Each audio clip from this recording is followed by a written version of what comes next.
Hello and welcome to the Table Talk Wednesdays here at the CDL Café, where leadership isn't just talked about, it's challenged. This isn't your typical leadership conversation. This is where we gather around the table every week to ask hard questions and put character back to the center of how we lead. Sometimes it's just us, the team, sharing real reflection, and sometimes we pull up an extra seat for a guest whose voice brings fresh perspective, bold insight, and lived experience to the table. Because around here, we believe leadership that isn't rooted in character won't last. Leadership that doesn't challenge the system won't change it. And leadership that's all image and no substance isn't leadership at all. So grab your coffee, lean in, and let's get into today's table talk. Let's go. The young entrepreneur or the young CEO, right? Yeah, this Yes. is interesting, sound promising. And what we have to do as for our the leaders, our generation, is to leave something for the upcoming generation to, For sure. look at the leadership from the right angle. Look at leadership from the right angle and bringing character back to the center of it. So that sounds interesting, promising, and I hope that just listening to what you have shared right now is going to spark something in someone's heart, to do something, to contribute to it, to maximize and monetize what they're doing in the service of the upcoming generation, because we need leaders. We are done with performers and movers, right? Right.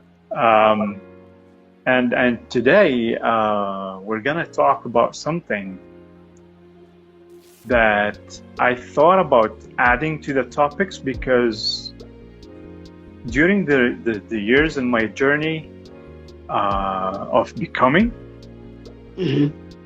I heard a lot of people talking about you have to be welcoming feedback, you have to get feedback. Feedback are the true side of the whole story, let's say. But what I saw is that slowly the term feedback and getting feedback started becoming a decoration, just like the diversity that we were talking about last week. And so today we're going to talk about feedback from the places where people avoid to talk about, which is truth. If you get my point, like, we're gonna talk about, and I'm gonna ask you this question. That this question was meant to be related to the drink that you are going to choose, but since it's only me and you, so I'm gonna ask you the question right away. Okay. Ready? Since you were in the judge, I think in the event that you were in, you were one of the judges, right? So you had to give feedback, right? Correct. So my question to you is, why is truth such a threat in today's modern leadership? I want my Pepsi. Well, this is Pepsi. No. Well, say it again for me. Why is truth such a what today? Such a threat. Well, Threat. see, I don't know if I think of it as a threat. I think that truth is something that those that don't want to embrace are they afraid of what that truth could mean? It points. I think the truth sometimes points out our imperfections, Mm. and I think that some leaders, their egos, and we've talked about this some time ago, egos get in the way, so they can't handle the truth. They don't want to hear it. They want people around them that will kowtow to them, Mm.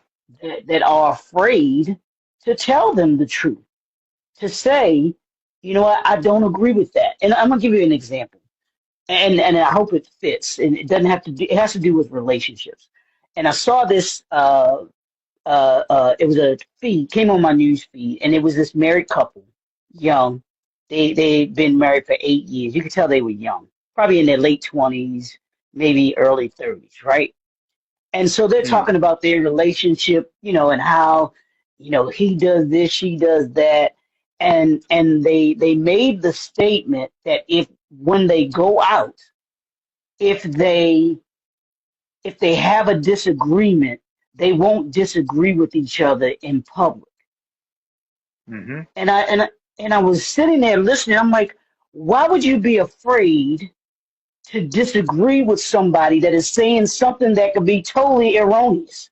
It could be something crazy, but you're going to sit there and say, you know what? I think you're right. I think the sky is green. You know, yeah, that sky looks green to me. And we have to understand sometimes that disagreements make us as leaders better. And to me, it has to be constructive criticism. Even when you're Mm. giving it as a leader, it has to be constructive. You can't be, to me, you can't be rude. You can't be obnoxious. You're, to me, a good leader. The sign of a good leader is one who does give constructive criticism, but makes that person better. Like you mentioned, the competition that I was on one of the judges for. We all gave her constructive criticism. There were things Mm. that we thought that she could do better. It wasn't a whole lot either. I mean, it was excellent, but there were a couple of things that one judge said that she could have done better, with the writing. There's another thing that one of the other judges said. There's some things that I said as far as like just the content, or how she presented it and everything like that. So it was giving her truth, and it was giving her truth, but at the same time, it wasn't trying to just kind of point the finger at her. You this, you that, you that. It wasn't. You have to be very cognizant of how we talk to people. Words matter. Words do matter.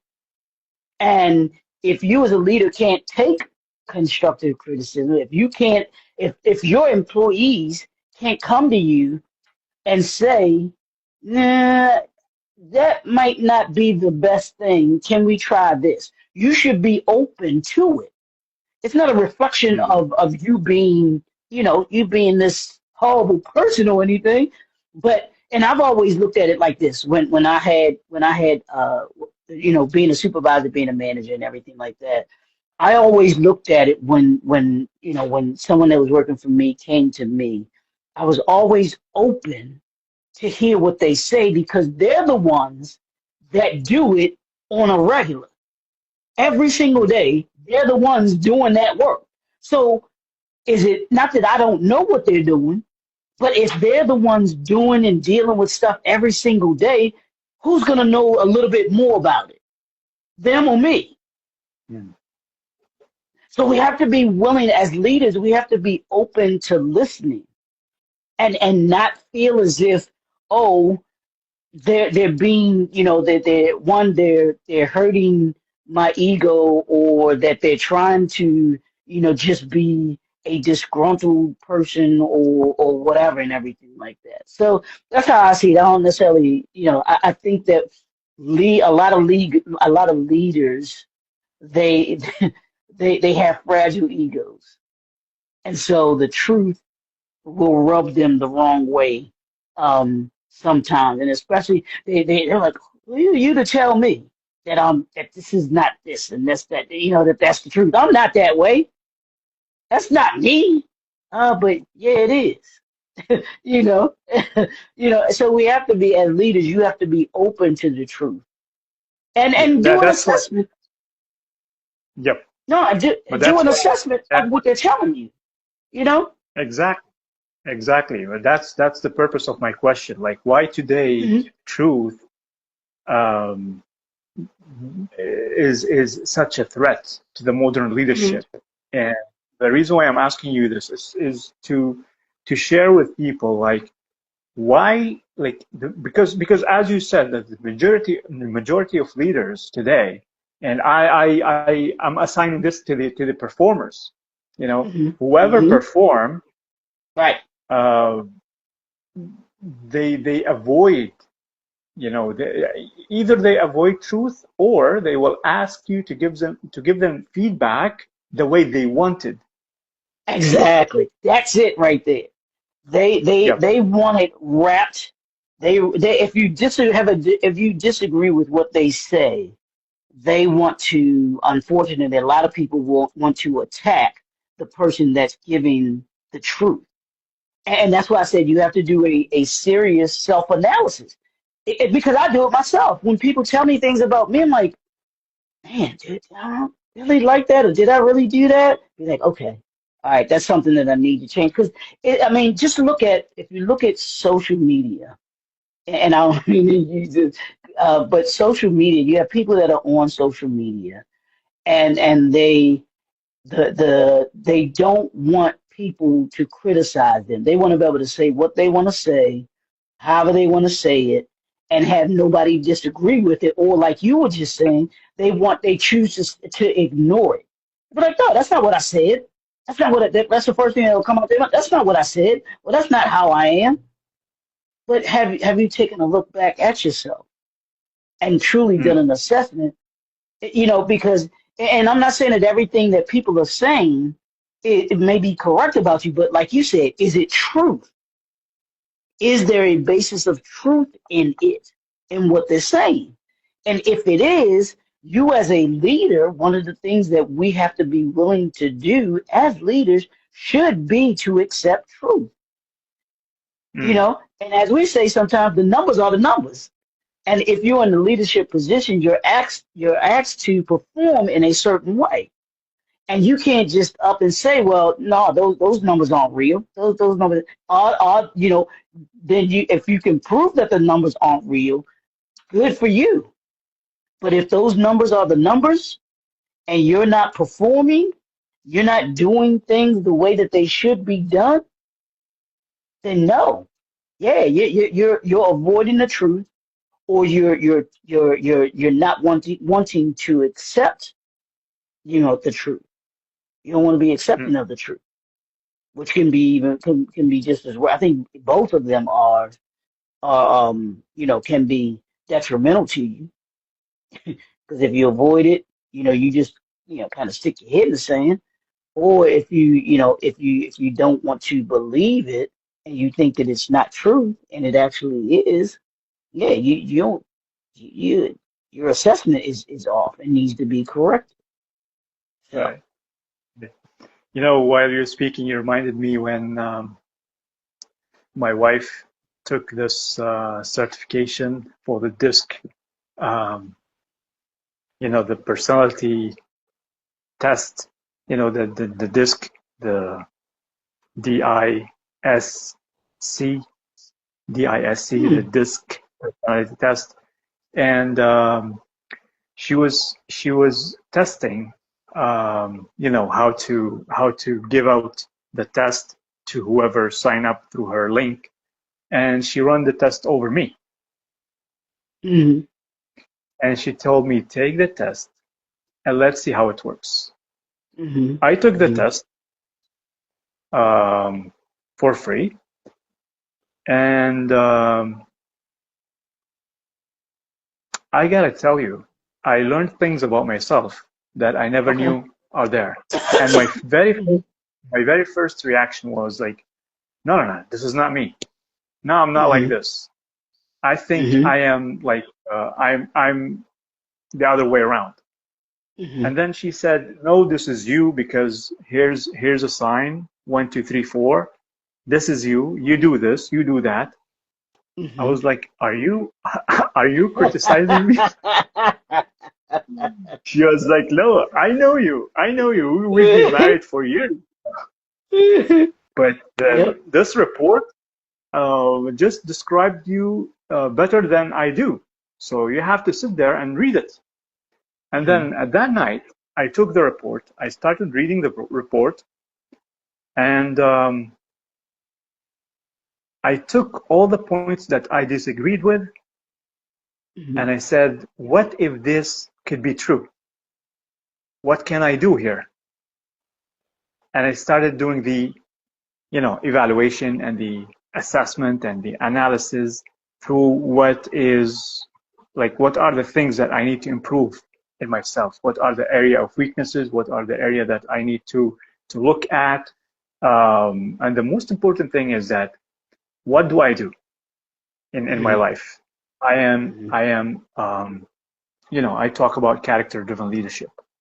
Okay, fine. So when I talk about character driven leadership, how do people look at me?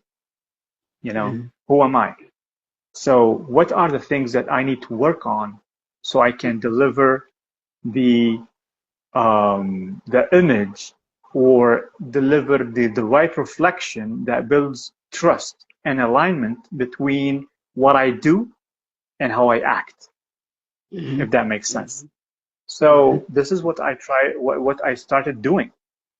And funny because last week we spoke about what did the character-driven leadership movement do to us as contributors to it, to me, to you, to Atala. And to me, what it did is um, it made me focus more on what I'm putting out there because I have to walk the talk, Mhm. you know. Mhm. Mhm. And I had to revise my uh, personal value system and the business value system, the system that we talk about always, the PBS and the PVS. Um, and I can tell you that I am now operating from a different level. Mhm. So that's what we needed to deliver to whoever is listening to us now, that you have to work on yourself. Every feedback Sure. is there to help you and is there to elevate the way you think about yourself, Mhm. because you is not you. You is not you because you can see you. I don't know how to put it, but you can see you. I mean, it's not you. You are not the final product because you're still working on yourself. You are there. You have to operate from a certain level of consciousness where you can evaluate yourself, uh, read yourself and develop yourself. So when you talk about you and yourself, you is not you, if that makes sense, Mhm. right? So Well, this is what I want to share. no. Well, I think that we should always be evolving. Um, Muhammad Ali said, "If you're the same man at 40 that you were at 20, then you Mm, just wasted 20 years." And yes, I so, love as this quote. Yeah, yeah, yeah, exactly. so as leaders, we should be constantly getting better, evolving, and see how we can not only make ourselves better, but also how do we make those that are around us better. And that comes with telling the truth. And like I Mm. said, it's a way in telling the truth. You ain't got to beat somebody over the head, Accepting the right? accepting And the truth. accept and then accepting it as, and even as leaders, we should be accepting the truth. because we should be seeking the feedback, because like you said, the feedback gives us those indicators of what we need to do better.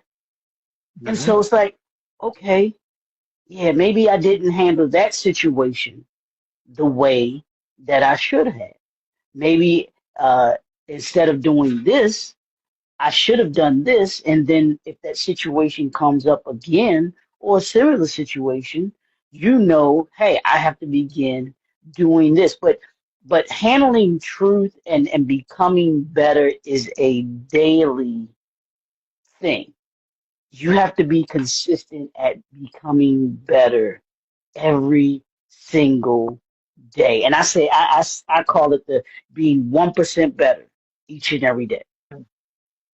Because if we're 1% better each and every day, it's you're better if you take from the beginning of the year, take the beginning of this year, beginning in January. If I'm 1% better each and every day, by the end of the year, I should be 365% better than I was coming into 2025.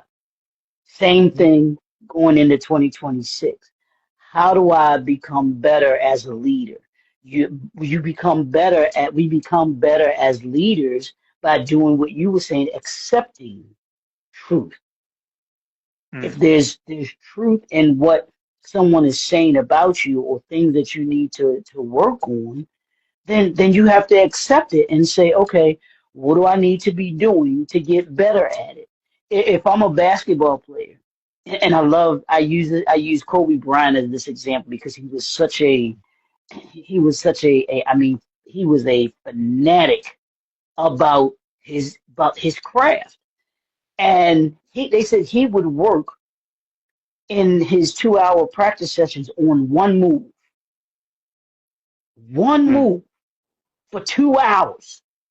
Can you imagine doing something over and over and over and over again for 2 hours just so he could perfect it, so that he could be better at what at his craft, and he worked on the different parts of his game. If there was an opponent that he needed to study, he was going to study that opponent so he knew what the opponent's tendencies was. And I love using Peyton Manning, Tom Brady, and Ray Lewis. They studied each other. They mastered studying each other so that as leaders, they could put their players in the best position that they could be in any situation that they would be faced with. And so if Ray Lewis or if Tom Brady, they aren't on their game and accept truth that, hey, if I'm Ray Lewis and I can't get from side to side, from sideline to sideline in a certain amount of time, I know, or if I know in this formation, I need to be in this position and my other linebacker needs to be in this position. I have to be willing to put them in the position where they can succeed, but I also have to be in the position too, because I've got to know it.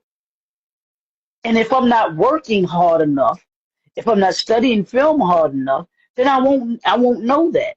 And if I'm like Kobe and I'm practicing that move constantly and consistently in practice, I'm going to get better at it. They said it takes 10,000 hours. It takes 10,000 hours for you to be considered an expert in something. 10,000 hours. Doesn't matter what it is. Whatever it is, if you spend 10,000 hours doing it, you will become an expert in that, whatever it is that you're doing. So as leaders, we should be constantly working on who we are. We should be constantly working on our craft so that we are better. And that means, hey, you don't know everything. You can't do everything. That means that there are going to be some things that other people do better than you. And accept that. Accept it. And say, you know what? Yeah, I'm going to give this to so and so because I know this is something that they're good at. And that leaves you as the leader to be able to do something else, to be able to free you up to be able to do something else as a leader. And when No, we're and accepting of truth, it's crazy. exactly. That's what I was going to say. Like when you accept, you're gonna feel like relieved, Hmm. when you that when you have this mentality of proving yourself, or Hmm. avoiding feedback, or Hmm. you should be right, all the time. You are perfect and Right. everything. I mean, you're just collecting things in your back that is making your back heavier, you know, Correct. and your journey of life is going to be miserable. So, Yes. I mean, when you accept and everything, guess what? You're gonna get better in no time, because you're gonna enjoy your time developing yourself. Right. Yeah, and even and That's I know we talk business here, but this also goes into the profession, the personal side of us as men, because as men we're taught that we're the leaders of our household, right? And right. we have to understand in the leadership, accepting truth in that leadership aspect is important as well, because if we as men, and this is why I can't stand men that say, "Well, I'm the leader, and my spouse, my wife is supposed to just do what I say without questioning it." No, she should question it. She should question you, and you should be able to. A good leader will be able to explain, or should take time to explain to Mm, her why you're doing certain things. Because if you think that, like you said, we don't know everything. So if you think you know everything and that people are just supposed to arbitrarily, oh yeah, well, since they're the leader, they're supposed to know everything, they're supposed to be able to do it and not question it. No. As leader, you should have no problem being questioned. And you should mm, be able to accept the criticism that comes with being a leader. Because it does. Criticism, leadership comes with leadership comes with criticism. right. And if you can't accept criticism, you don't need to be a leader. Mm, That's just how I believe. What I believe is that you should not be a leader. You're not a leader, and you have to go to what you were saying as far as the performers don't want the truth. They just want to perform. The movers, to me, will never make good leaders, because they they're just about, hey, I'm just going to go along to get along. mm, Whatever truth you tell me, okay, boss, you know, that yes. type of thing. No, that's not what leadership is. Leadership is owning the decisions that you make. Leadership is owning the character, the integrity, and the principles that you hold within yourself. And if somebody tells you, well, yeah, you kind of lack character, you kind of lack integrity, or you lack principles, you might want to take a look at do a introspective, and ask Right. yourself, do I operate like I have no character? Do I operate like I have no integrity? Do I act like I have no principles? And if that answer is yes, you got a hard pill to swallow. And you Mm-hmm. have to begin to, like we were saying, begin to work at it. Exactly. Become a master of it. And I think in Exactly. this generation these days, I think leaders, those that are in leadership, I'm not gonna call them leaders, don't want to do the work. Leadership is a hard Leadership is a hard position to hold. And it's It's a not burden. for everybody. Yeah, it really is. It's a lot. And it's not meant for everybody. It's not meant for everybody. And if you aren't willing to take on that burden, if you're not willing to take on the responsibility of the position, take on the truth of the position, then yeah, you're just a performer, or you're just a mover, not a leader. And Exactly. I, I think a lot of folks don't understand that. And let me ask you this: Do you think that that's being taught, how to handle truth, how to be that? that leader that can handle truth in these days, or do you think that that's not they're not being groomed for that in the leadership positions that they're in? Well,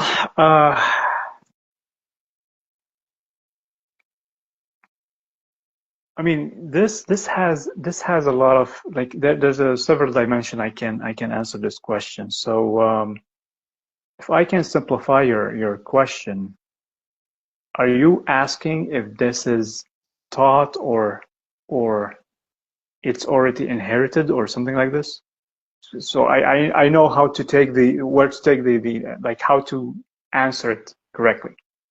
Well, are they being groomed for leadership, groomed to be able to accept truth these days? Because you're saying that it's we understand it as a burden, but are Hmm. we showing and teaching the next generation of leaders what that looks like, how you handle the burden, how you handle truth?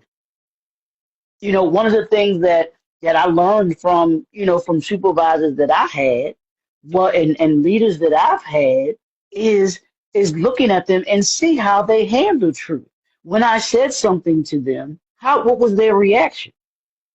you know, or if I'm looking at someone else that wasn't necessarily my leader or whatever, how did they handle criticism? I mean, just take a look, just think about any person that you deem to be a leader for you. You know, I have several men that I look up to that I thought were leaders. One was my dad. One was Malcolm X. One was Dr. King. One was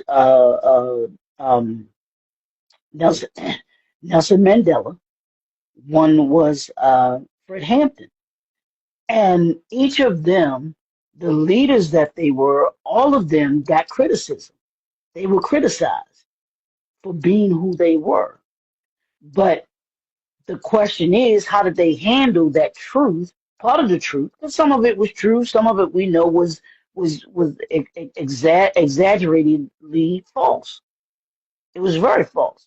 So how do you handle and how do you differentiate between what's truth and what's not, what's false as the leader?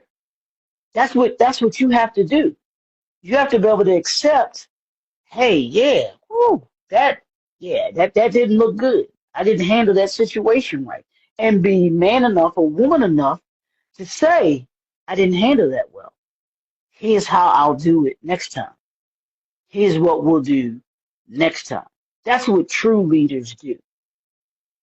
They don't run away from the truth. They don't ignore truth. They accept truth. They take it head on. Exactly. You know, they take it head on. Exactly. That's why we're doing what we're doing. For sure. For Because sure. like I wanted to say this. Me and you are people who went through what we're talking about today. And what Mm-hmm. what we are always talking about, the topics that we're talking about are not, we're not trying to give you just like what you say, like we're not giving you candy.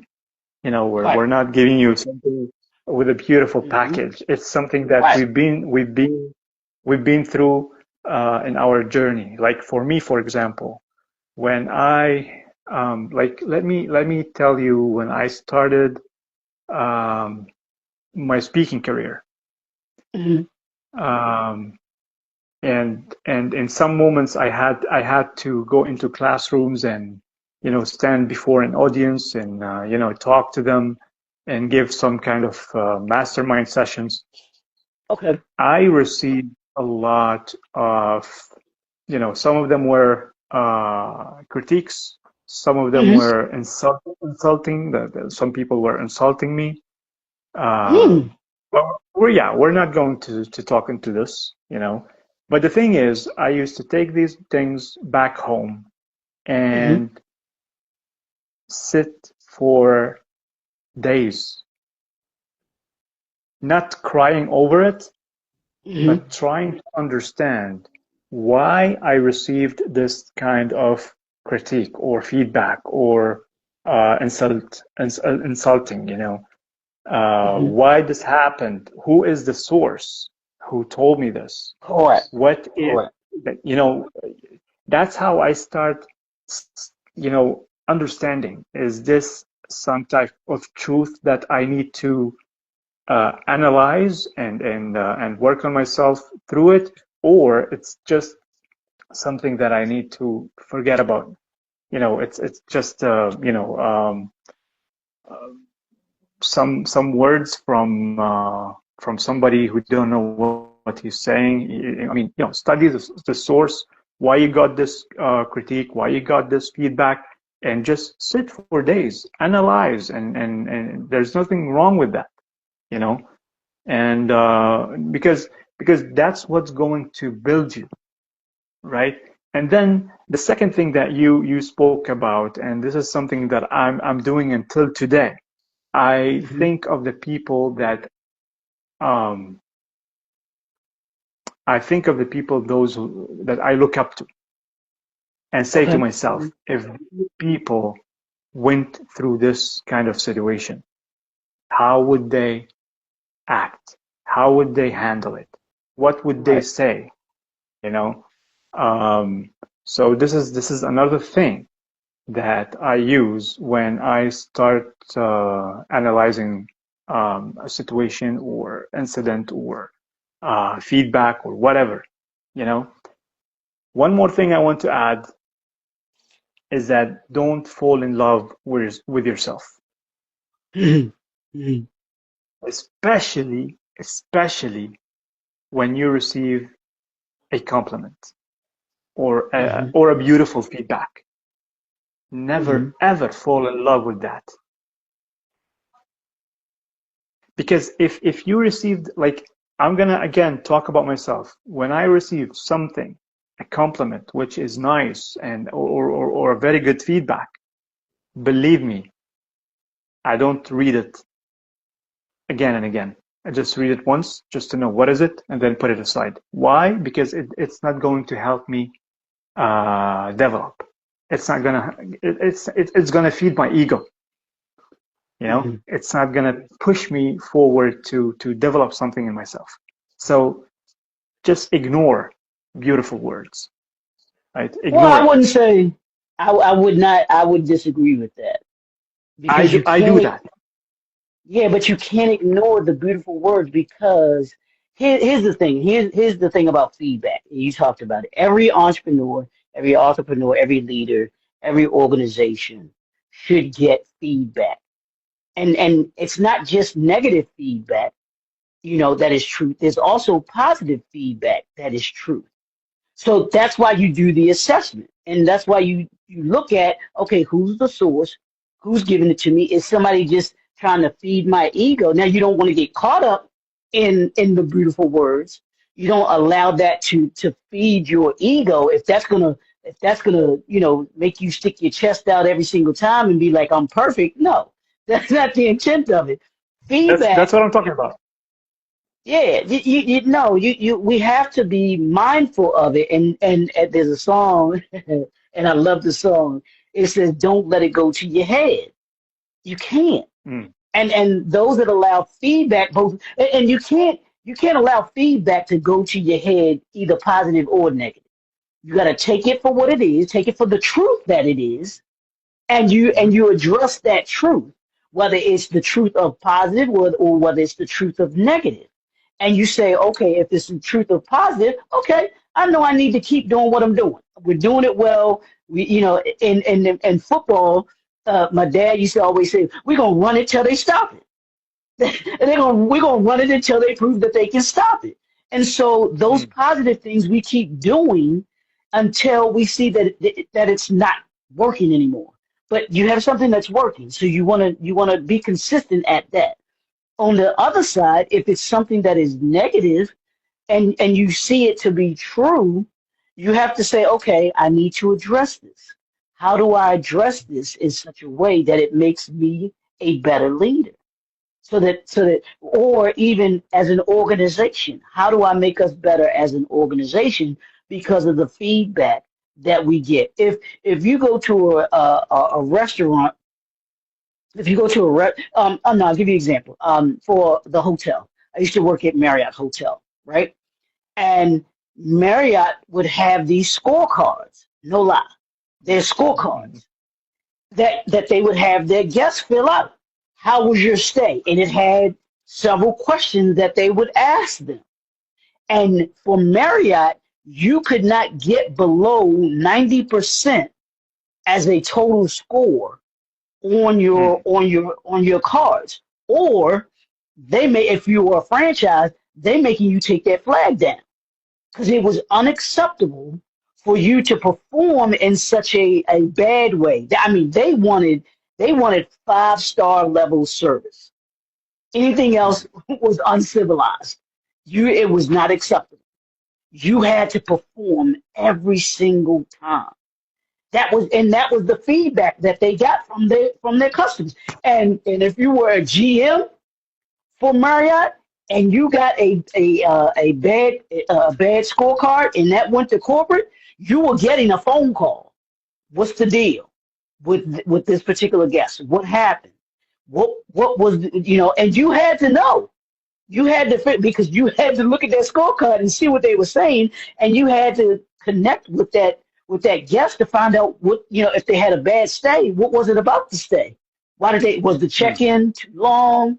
What was the bed, was the room not clean? Whatever the circumstance or situation was that caused them to mark it, I think they usually had excellent, they have excellent, good, fair, and bad, or whatever the last term was. And those were the gauges. And we as leaders, you have to be willing to accept that's a truth. That may be that particular client's truth, and it may or may not be. They might have had a bad day, and some guests it just doesn't matter. You're not gonna please them. It just doesn't matter. And if that's the case, then you have to be able to explain that to corporate a lot of times too. Not that they're gonna, they just be like, look, they'll ream you for it, but because they just want they want to make sure that you take care of the guests no matter what. And I learned that, but that's not always the case. You can do everything that you were, kind of learned to do and as a leader and everything, but they're gonna really, their feedback is gonna be no. I just no, that just not work. Just did not work for me. I just did not like that. And you have to understand where it's coming from. And that's what real leadership is. Understanding situations, understanding people, understanding the source that it's coming from. And is it a legitimate truth? Or is it something that you say, okay, I can accept what they're saying, and you move on? Or is it something that, yeah, I really need to work on that, or us as an organization really need to work on that. We've got to get it right. And it's up to you as the leader to make sure that you're getting it right. Because if you don't get it right and you ignore it, then it becomes something that you swept under the rug, and all that does is make a pile up under the rug. You pile it up under the rug, and it doesn't make things get better. It makes things even worse when you don't address it. And we can't, as leaders, you can't afford not to address it. Since you're talking about your experience in the hotel, and Mm-hmm. and of course your journey maybe is longer than mine in this field. I want to ask you this question: Mm-hmm. how did we reach where we are today, where honesty feels dangerous? Man, that's a good question. Why does honesty feel dangerous? I think because honestly, I think that a lot of people today they they've been, the only word that's coming to mind is coddled. And Mm, back when I was in the hospitality industry, and there were things that had to be done. And me and my buddy, we talk about this all the time. There were things that we had to do that we didn't want to do, as as leaders. But we understood, hey, the goal, what's the goal, what's the assignment, and it was to get it done, no matter what. And I think that too many of those that are in leadership positions don't have the toughness that we have, don't have the grit that we have, don't have the just the they don't have, and I hope this doesn't sound too bad, they don't have the mental toughness to handle truth. So it's easier for them to ignore the truth or to stick their head in the sand to the truth than to try and fix it and get better. Hmm. I think that's to me that's kind of the era that we're in today. Though a lot of those that are in position, and part of that, Maggie, goes to them not being prepared for the position of leadership. And I talk about that in the book that I wrote, The Art of Leadership, where you had those, like you talked about leaders, performers, and movers. I talk about those that are in kind of the same, just different language, but those that are just in the position for the title, and they're those that are in the position and don't have a clue because they were not groomed for the position of leadership. And then there are those that are leaders. You have those three dynamics, and the one that hasn't been taught how to be a leader doesn't know how to handle truth, especially if it's something that they got to work at. What you mean I got to work at that? How do I fix that? They don't even know how to even begin to fix it because they haven't been taught, or they don't have anyone that's going to teach them or to teach them how to address that truth. Hmm. Hmm. You reminded me of something that I've written a while ago. Like I love Mm-hmm. to write down statements so I can remember, my own frameworks and the way Mm-hmm. I mean, you know how the mechanism work. You write down things just to remember the things that you believe in and the things that you talk about. And it goes Right. like this. People don't need to be trained. They need to be taught. Mm-hmm. What would you say about Mm-hmm. that? Well, I think you need both. Um, Being trained on But I something. mean, before, you know, just let me break it down. Like when I say people need to be taught before being trained, is because I've seen so many organizations run after trainings and put people in the training room, but when you go into the training room, people know nothing, have no Correct. clue. Hmm. You know, Hmm. they're just being trained, but they're never being taught. Okay. That's why. Okay? That's why. Give me an example of someone who is trained versus someone who is taught. Right. If I bring someone and train him to do a certain job, Hmm. he will, his, I mean, he's going to hit the ceiling of being trained to do the job, but he's not taught of, like let's talk about call center agents, Hmm. right? When you Hmm. put a call center agent and you teach him how, or you teach her how to receive a call, how to handle the Right. customer and everything, Hmm. they are perfect in being trained, but they're not taught to be proactive. There are things that you need to go beyond the training. Like if you Hmm. are taught, if you are taught about the relationship, if you are taught why you're doing this, if you are taught, you will go beyond the training. But if you are trained Hmm. without being taught, you will stick to it, if that makes sense. You will stick to the frame of the training itself, Well, if that makes sense. I think I get what you're saying. Training is just the step by step process. Do A, B, C, D. Someone who Yeah, is, and you correct me if I'm wrong, someone who is taught says, I know what I've been trained to do, but I'm able to recognize certain situations. And the exactly. training may say this, but I know, hey, if I do it slightly this way, It may be not exactly how I'm trained to do it, but since I'm taught how to handle certain situations, because training can't always teach you how to handle certain situations. You know what I'm saying? Exactly. You know, Exactly. because I'll give you an example real quick. I'm the manager on duty one weekend, and the hotel is totally booked up, right? And so this happened to be one of the nights that everybody showed up. So the hotel is full. We ain't got no more rooms left. So we have one of the guests who had a guaranteed reservation Hmm. show up. Shows up, I think 12, 1 o'clock or whatever. He was late. And so we do what's called you have to walk a guest, which is where Hmm. you're all sold out, all booked up, everybody shows up. So you have to walk a guest. And what you do is you prepare to walk the guest to a hotel that's right near you. And you already have it set up. You let them know, hey, I got a guest that's they're gonna walk. You find out their occupancy rate, they have a room. You handle everything. You pay for everything. Our hotel would pay for everything.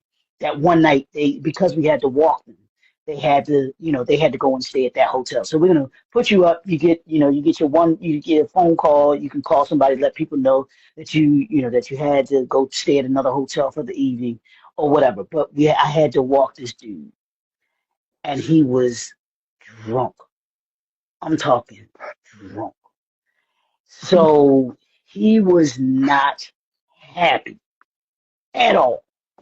So my front desk agent calls me because I'm upstairs, and when you're manager on duty, you stay on property. You're there in case something happens, especially on a night like that. So I come downstairs and I'm explaining to this dude, explaining to him, we're sold out, we have no rooms left, but we do have, here's what we have for you. We have a hotel already set up for you. They got a room for you. We're gonna put you up to the night for the night. You can come back here tomorrow morning.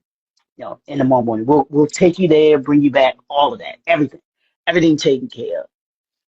He proceeds, he proceeds to knock the key box over and starts reaming me. Mm.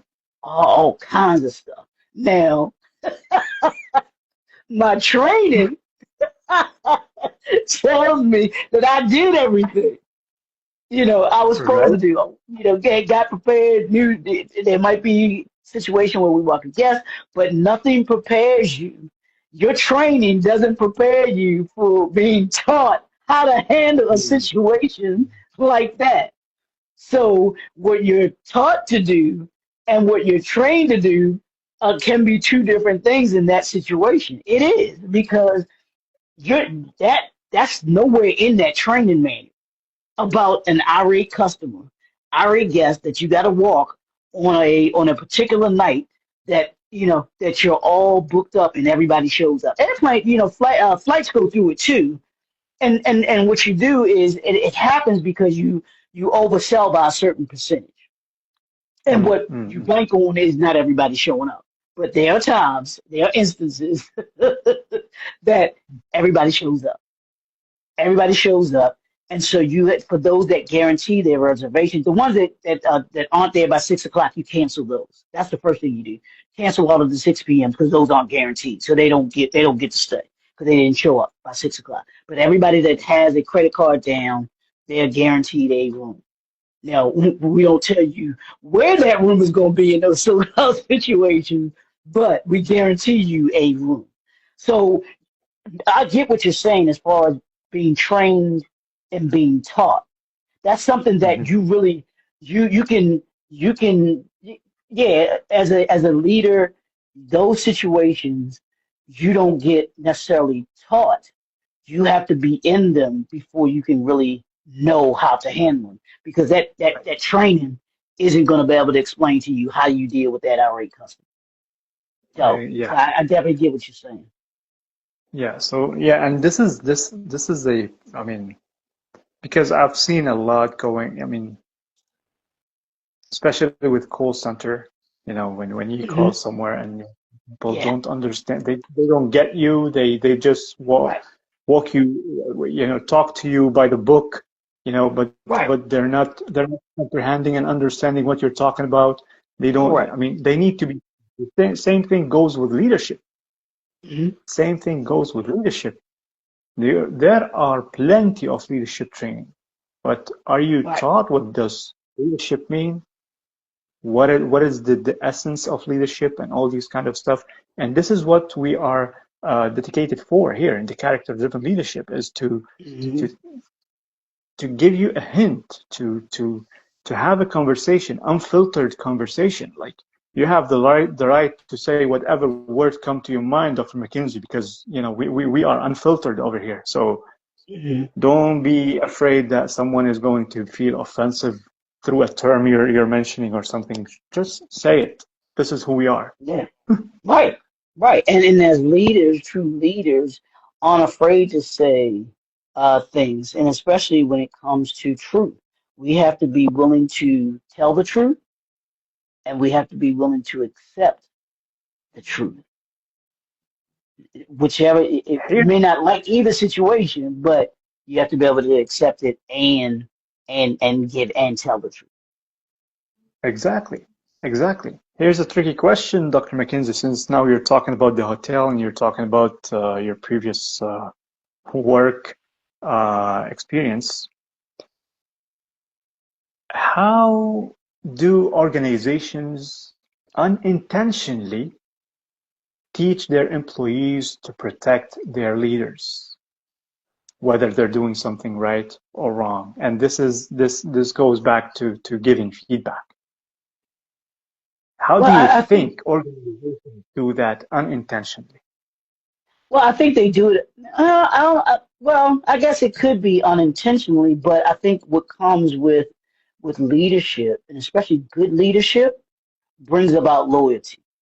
So a lot of those that work for you are willing to accept some things about you as a leader, that those imperfections, they're willing to accept them because, hey, that's a good person. I know that that they're a good person, and they might have done this wrong or done that wrong, but that's okay. And so they don't want to hurt the leader's feelings. They don't want to put themselves in the position of being on the leader's bad side. So so they won't say things, or to the other end where they're loyal. I mean, look at leadership in this world today. You got folks that will believe any and everything that some of these leaders will say without any hesitation. It doesn't matter. They could be totally wrong. Tell them they know it's a lie. They know it's a straight up lie, but they're gonna follow behind it real quick. And I know we gotta go. Um, but here's what, and I don't know if you want to consider it a lead or whatever, but me and my best friend were going out to watch a movie, right? She's like, "Hey, I got these free movie tickets. You want to go see a movie?" So I said, "Yeah, let's go. Cool." So she and I, we go to the movie theater, and she gives the tickets to the ticket agent and everything like that. And they're like, "Sorry, man, these tickets you know, aren't aren't valid. They're not valid tickets." She's like, "What are you talking about? That's these are tickets that I was given, these rain check tickets, because when she had originally, I guess, gone, something had happened, so they weren't able to watch the movie. So they gave them a rain check to be able to come back another time." So she starts to argue with them, and me being the leader that I am, I say, let me handle it. And so I start talking to Jim. I'm like, "What are you talking about? These tickets are valid. They're orange, everything." And so I guess I got a little loud, which I do sometimes. My voice raises. And so they were like, the manager comes out, and he was like, "I'm sorry, but if y'all don't leave, we're gonna call the police." So we leave. And then the next day she calls me and says, "Leroy, those weren't the tickets. I had these orange tickets that looked just like the rain check tickets that they give out." She said that wasn't the right tickets. Now, Whoa. so I'm like, you almost got me locked up, falling behind you, and from being loyal to you and everything like that. I'm like, man, but you learn those things. Sometimes that loyalty can get you in trouble, and but sometimes too, as the employee, the manager could have come behind that employee and said, we'll accept these tickets, and which would have totally turned off that employee that worked there. Be like, those weren't the tickets. Those weren't the tickets. Why would you accept something that was not right? And so he did, the manager did right by saying these aren't the tickets and we're not going to accept them. And even the employee did right by saying those aren't our tickets and we're not Mm. accepting them. So they were right in their training. They were right in what they were taught. They were right in handling how they handled the situation and everything. So you can get it sometimes where where they'll accept, where organizations will accept things. Like I told you, the instance with the with the guest that came, yeah, I could have gone off on that dude, did whatever, and uh, you know, corporate probably wouldn't have backed me. Be like, no, you can't cuss somebody. Well, I don't cuss, but you can't fuss somebody out and not do this, and do that for somebody just because they drunk and inebriated and everything like that. But they backed me when it came up to finding out what the situation was and everything like that. So, organizations, you have to understand and see, you know, what's appropriate, what's not appropriate, Yeah. and even those that may be loyal to you as a leader, and those that may not be loyal to you as a leader. You got some people that will try and get you fired just because they don't like you. You know, those type of things. That can go either way with it, Awesome. As always, Dr. McKinsey, great experiences and examples that you share with us here. And, you know, so as you said, it's the top of the hour. So we need to provide, like, we can go on talking and talking about it. We have so many angles to cover it, but as always, time is running out. We need practical habits to help people become truth ready and Yes. not truth resistant. What are the Mm. practical habits, in your opinion?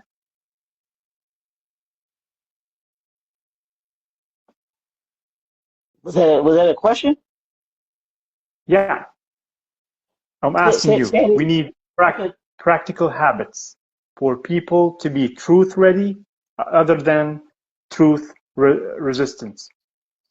Well, I think it begins with, like we were saying at the beginning, it begins with that self analysis.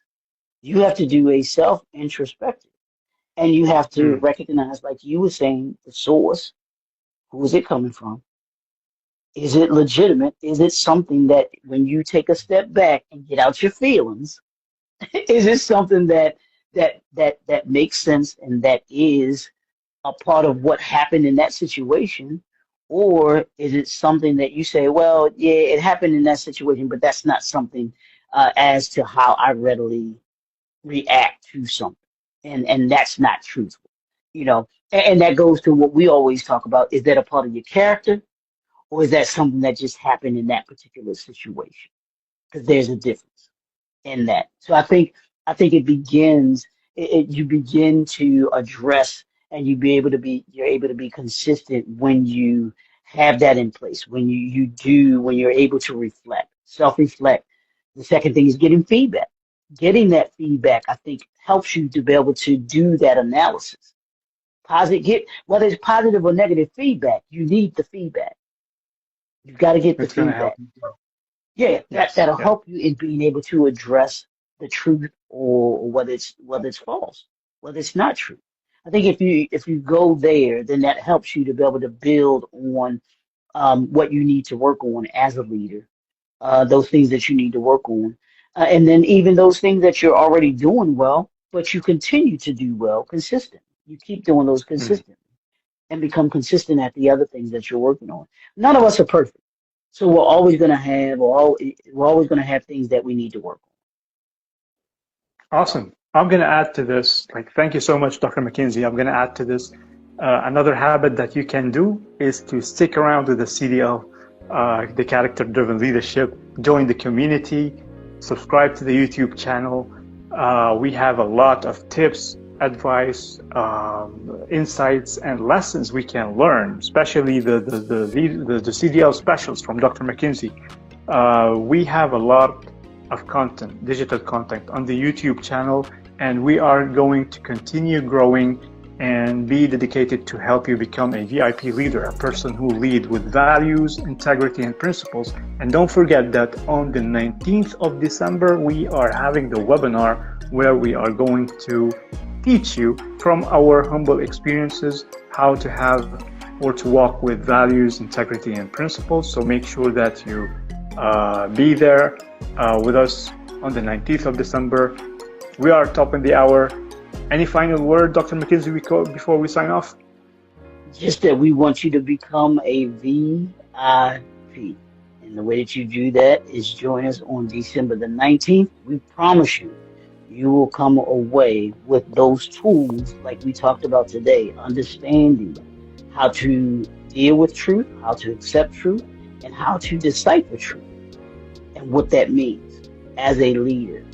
And when you have values, integrity, and principles, it makes it easier for you to deal with the truth, whether it's your truth or whether it's somebody else's truth, because somebody else's truth might not be the truth.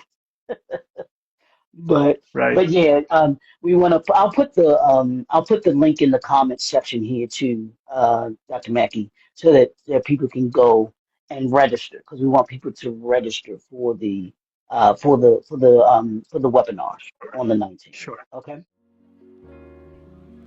All right, that's it for this week's Table Talk Wednesdays. If this conversation sparks something for you, don't just scroll past it. We want you to share this with someone who leads or want to lead with character at the center. Also, we want you to drop your thoughts in the comments. Trust me, we read everyone. And if you believe that your voice could add something to this movement, don't hesitate to reach out.